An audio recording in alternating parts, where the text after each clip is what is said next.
எங்க அப்பா கிட்ட கொண்டு விட்டுரும் அப்படின்னு நம்பிக்கையினால அவரு ஜெபம் பண்ணாரு. நம்பிக்கை போயிட்டுல நீங்க ஜெபிக்க மாட்டீங்க. எந்த விஷயத்துல உங்களுக்கு நம்பிக்கை இல்லாமல் போகிறதோ அந்த காரியமாக நீங்கள் திரும்ப ஜெபிக்க மாட்டீர்கள். ஜெபிக்கிறதுக்கு வாய் வராது, மனசு இடம் கொடுக்காது. ஹல்லேலூயா. இல்லது ஒப்புக்கு பேருக்கு யாருக்காகவோ யாரை திருப்திப்படுத்துறதுக்காகவோ மட்டுமே உங்களால் ஜெபிக்க முடியும். உங்கள் நம்பிக்கையில நீங்கள் உறுதியா இருக்க முடியாது. நம்பிக்கையை விட்டு விடுவீர்கள், காரியத்தை விட்டு விடுவீர்கள், நீங்கள் போய்விடுவீர்கள், இருக்க முடியாது உங்களால். ஹல்லேலூயா.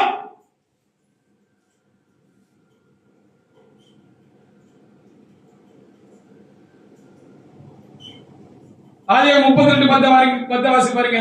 மறுபடியும் ஈசாக்க போய் அவர் பார்த்தார். ஜென்ம தேசத்துக்கு போனார், ஈசாக்க போய் பார்த்தார் என்று சாரி அது ஆதியாகமம் 35:27 வாசி பாருங்க.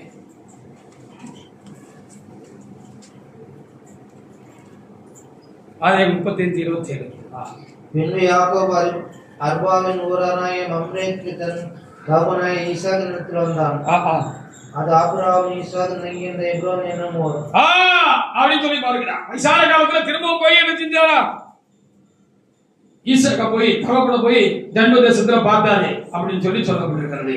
நான் உனக்கு சொன்னதை செய்யவும் உன்னை கைவிட மாட்டேன் என்று அந்த நம்பிக்கையினால அவருக்கு இந்த காரியம் எல்லாம் நடந்துச்சு. அந்த நம்பிக்கை இறைவனாலே அவருக்குள் காக்கப்பட்டது, ஊட்டப்பட்டது அப்படின்னு நான் நம்புறேன்.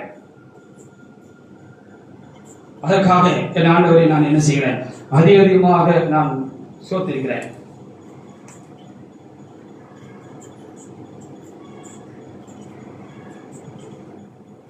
பேதுருவை ஆண்டவர் சந்தித்த விதம் மத்திய 4:18 எழுதப்பட்டிருக்கிறது.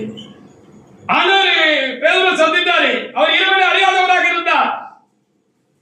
அவர் இயேசுவை அறியாதவராக இருந்தார்.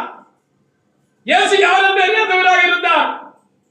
அவருக்குள்ள அவர் தெரிஞ்சு கொண்டாரு.